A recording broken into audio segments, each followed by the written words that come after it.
So I wanted to get a little bit unconventional on your booty hole today. And we're going to start off with the submersion support sub, which is not that unreasonably unconventional.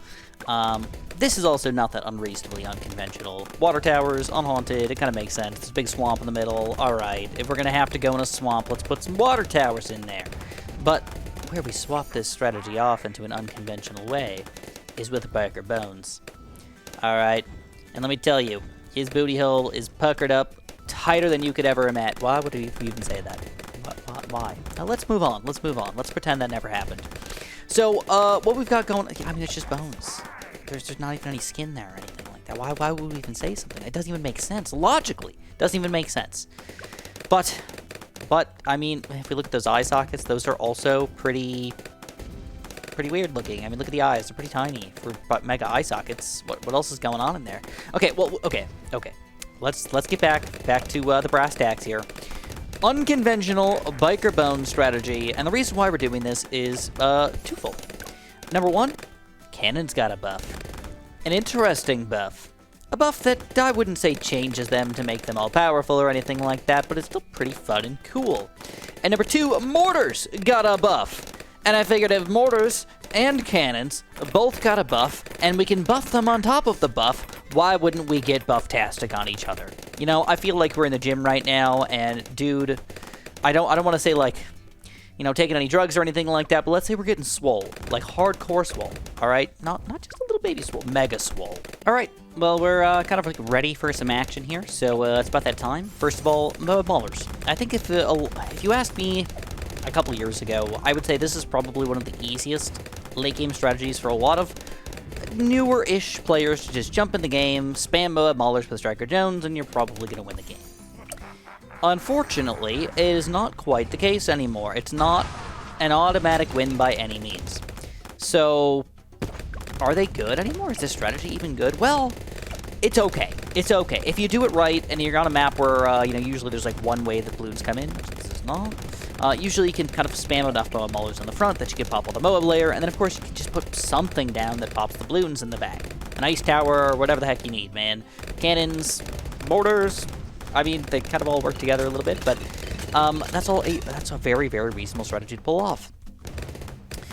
Unfortunately for us, this is a two-sided map, so spamming a bunch of Moab Maulers probably won't be all that effective. Specifically because we're going to pop all the Moabs on this side, but we're not going to pop all the Moabs on this side. And it's beneficial to be in range, near the hero, to get a 5% range and 25% pierce. It's beneficial to be closer to Striker Jones. Now, it's weird to me, because if I put a cannon over here, I still get the Striker Jones buff. So I'm not 100% positive that he does not... Why would it scoot over like that? That's interesting. Kind of like that. Striker Jones dance. So I'm not 100% sure that it's 100% necessary to build these guys next to him, and I should do a test. I should do an experiment, but I actually don't know. So I'm going to go with what they say here, and I'm going to assume that I need to be near him to get the bonuses. So we're going to spam some cannons over here. I'm going to spam a mortar over here. I'm going to try to put everything inside of the range of this village over here. But I can be beneficial with my money. I can go jumping drums. I can go primary training. I can go primary mentoring here. And now everything I put down in the range here is going to have a free low-level upgrade, which is not that bad. And actually saves a pretty good amount of money by the end of the game here. So I'm going to go for like 4 cannons, nothing crazy. I'm also going to be going for a mortar here, and we're going to go for an early mortar because I want to show off the big one and the biggest one's new qualities, which are pretty freaking cool, dude. So here we go. I think, yeah, let's go for the Moab Maulers first. 4 Moab Maulers isn't that expensive. Then I'm going to start saving up for my big one. Alright, here he is. So the mortar got quite a few changes, but the ones that are important to me are the big one and the biggest one. They also buffed the 3rd tier middle path, but I feel it's still a stepping stone, and I hate that I'm saying stepping stone again. I went hardcore on stepping stones the other day, but it really is, it's just one of those upgrades you don't really want. You just get it so you can get an artillery battery. An artillery battery is good, even though the other ones aren't. So we're going to go for a big one, and I'm going to be going for the faster reload and the rapid reload today, and not for the bottom path. Not because I think it's necessarily better, but because I want to show it off and test it out and see if we can make this guy work majestically. So, first of all, check out the popping power. No Bloons are going to be getting in the middle of the screen here. They're just dead. Big one takes care of them. Even Moabs, not doing too much, not doing crazy amounts of damage, but we do a decent amount of damage, and we're going to take them down, especially when you get big groups of them. If you get enough popping power, you can kind of just overwhelm them with awesomeness, almost.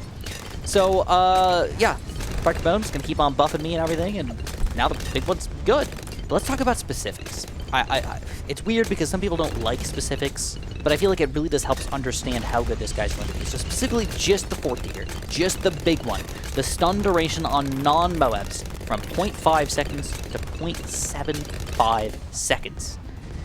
It might not seem like a big deal, but it actually is. That's a really good percentage, and that means all ceramics and lower are actually going to be stunned and stalled by this guy. And if we got other pop and power in range, even frickin' better, dude. And with a rapid reload, that's going to make those stuns last a really frickin' long time. I don't want to say in perpetuity of like full ceramic stunners or anything like that, but overall, that is a very good amount of stunning, especially if we buff this guy with an overclock or some attack speed bonuses and things like that from jungle drums and all that crap. But any which way, you can see round 63 is going to go down pretty easily here. Let's try to slow this down, just see what's happening. First of all, we're at 11,000 pops only. 12, 5, 13, 14. So we're getting about 1,000 pops max per shot.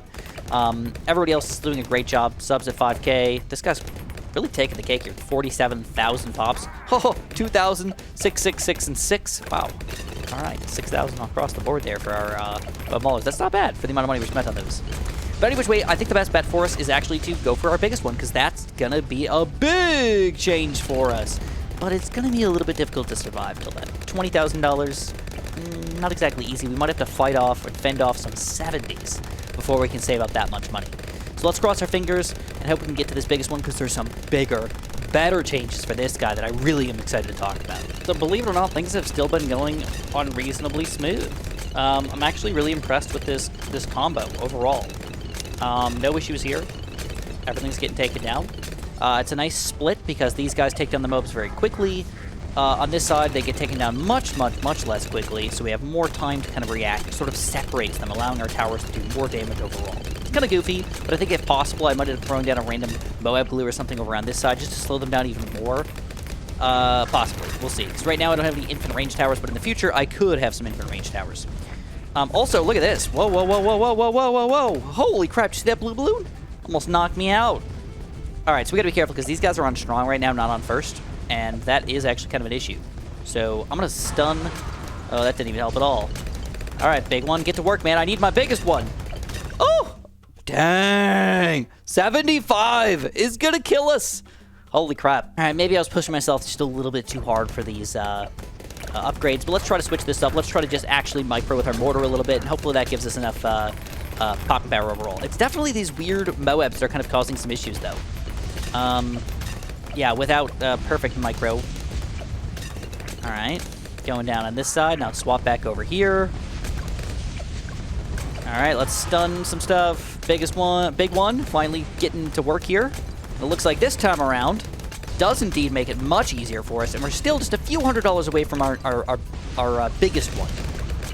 Alright, there it is. Alright, so I don't know why that was so unbelievably problematic for me, but we finished it, and now we got the biggest one.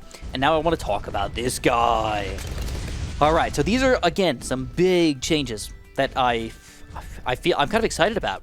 So first of all, the Moab stun duration increased from 0.3 to 0.5. Fucking Moabs stun for that long.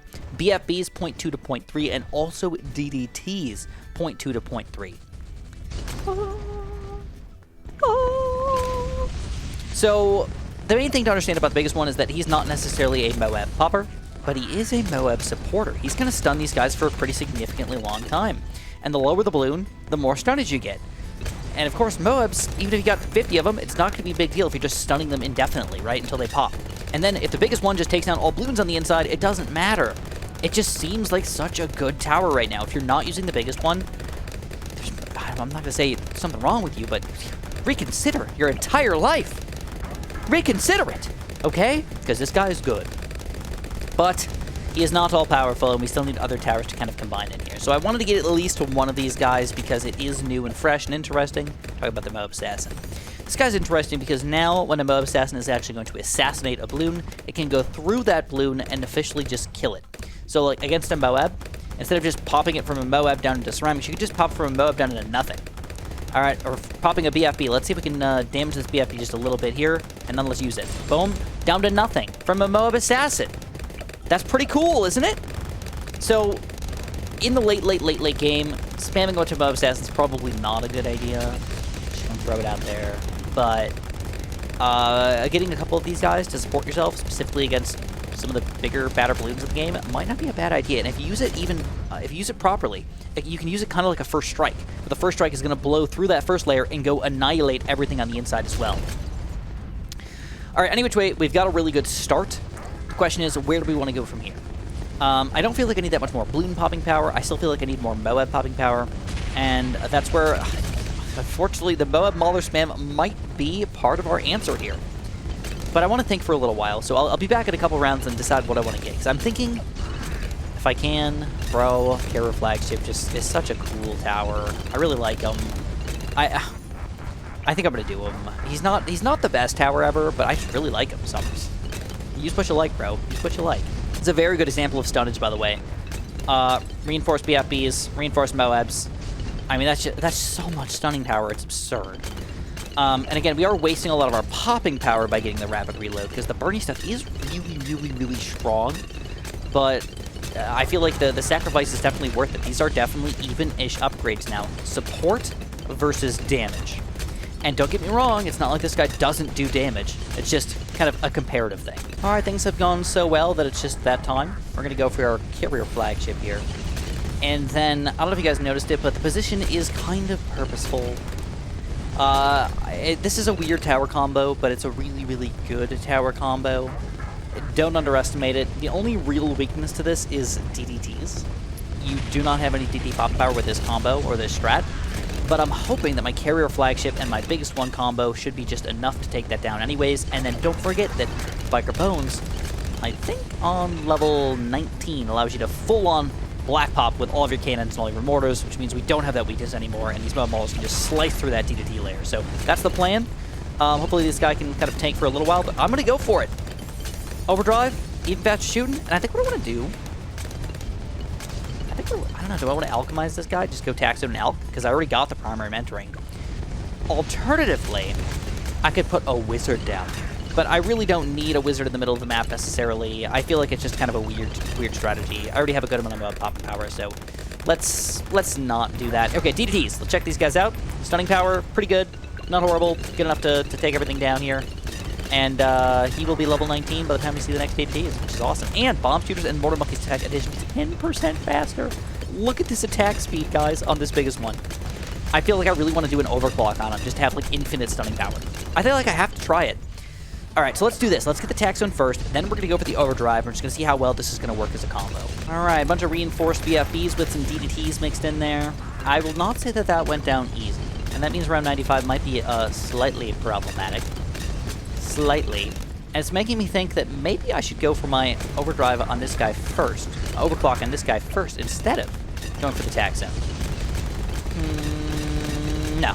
Let's just go for the Tack Zone. It's just time. Let's get him. I think we're going to handle round 95. We always do. Round 95 is not even that big of a freaking deal, bro. It's not. We can handle. And I think I'm going to just elk. You know, if I can even get a little bit of lead popping power out of this guy, it might be enough. Yes. It's all about the acidic mixture dip. That gets thrown a little less often than your regular brew over here. All right, let's see what happens. DDTs, how we doing? They're definitely not great. Let's just use an assassin and just use every ability we got, I guess, because we only really have a couple.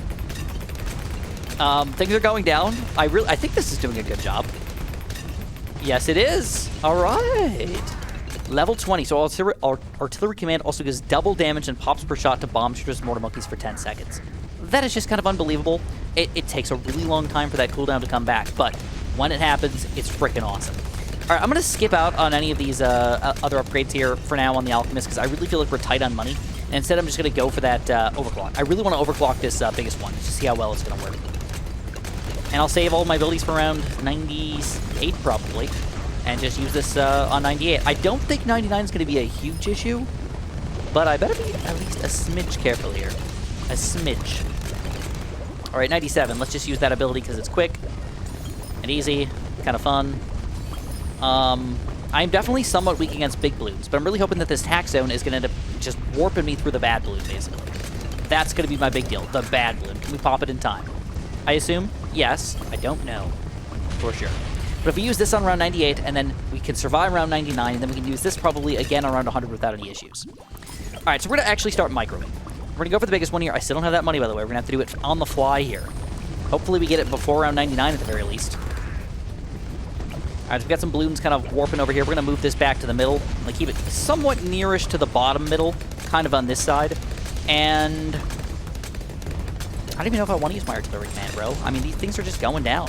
Screw it. Let's save it for round 99. You know, I said I wanted it back for round 100, but I just don't think we're going to need it. Let's at least use the stun here. But everything's going down. Dang! Freaking good, bro! Alright, if we don't need it on round 99, I'll just save it for 100. Because now we got an overclocked biggest one. Let's check out the stunning power here. Check this out. Maybe just one stunning ability might be enough here. You need to skill 1 DDT. Boom. Oh, not insta-killed, though.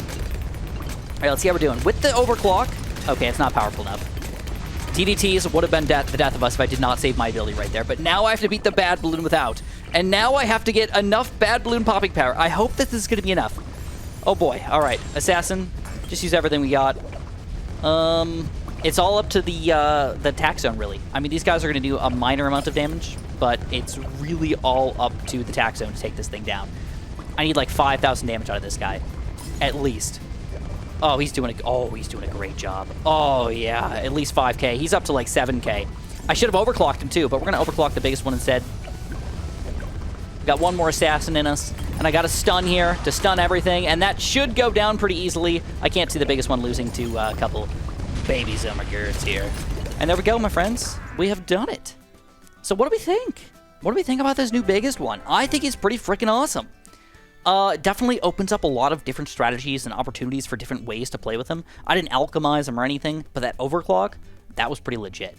All right. I could also see this going really, really well with using a middle path village, because you can use that anywhere on the map. And I honestly think that alchemizing him, even though it seems silly, it does do extra damage.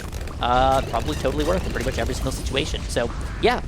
As far as these guys are concerned, I don't know. They're still sort of a specialty unit. You're not going to be spamming a bajillion of those guys and actually doing something with them. But look at this stunning power.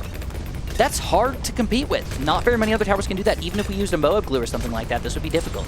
I'm not saying it's an automatic win, but it definitely does help out a lot. So I'm not going to play into the deep free play or anything like that. I just want to say thank you guys for watching.